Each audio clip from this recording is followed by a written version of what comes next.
A toy car with charge Q moves on a frictionless horizontal plane surface under the influence of a uniform electric field E. Due to the force QE, its velocity increases from 0 to 6 miles per second in 1 second duration.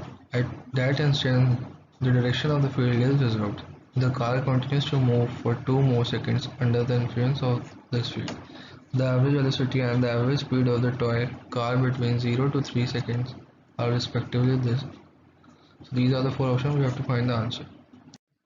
So first we will calculate the acceleration, that is a equals to 6 minus 0 upon 1 equals to 6 ms minus 2. And for we will now calculate the displacement for the time to 0 to 1, and then 1 to 2, and then 2 to 3. So the first 0 to time 1, it will be s equals to, we'll use the equation of motion here, s equals to displacement with the negative acceleration. So the equation will be s equals to vt minus half at square. So by calculating this, we'll get the first equation, that is this, half into 6 into 1, that will be the 3 meter, s1 will be 3, and for t1 to time t2, there will be s2 will be this, that will be the same 3, and for time t2 to time t3, the s3 will be minus 3.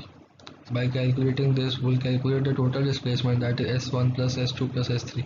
So the answer will be 3. Average velocity, we will calculate the average velocity. The average velocity is distance upon time elapsed, displacement upon time elapsed, that is average velocity, and average speed is distance upon time elapsed. So average velocity will be displacement upon time, that will be the 1 ms minus 1. Total distance traveled is 9 meter, and the average speed will be distance upon time elapsed, that is 3 ms minus 1.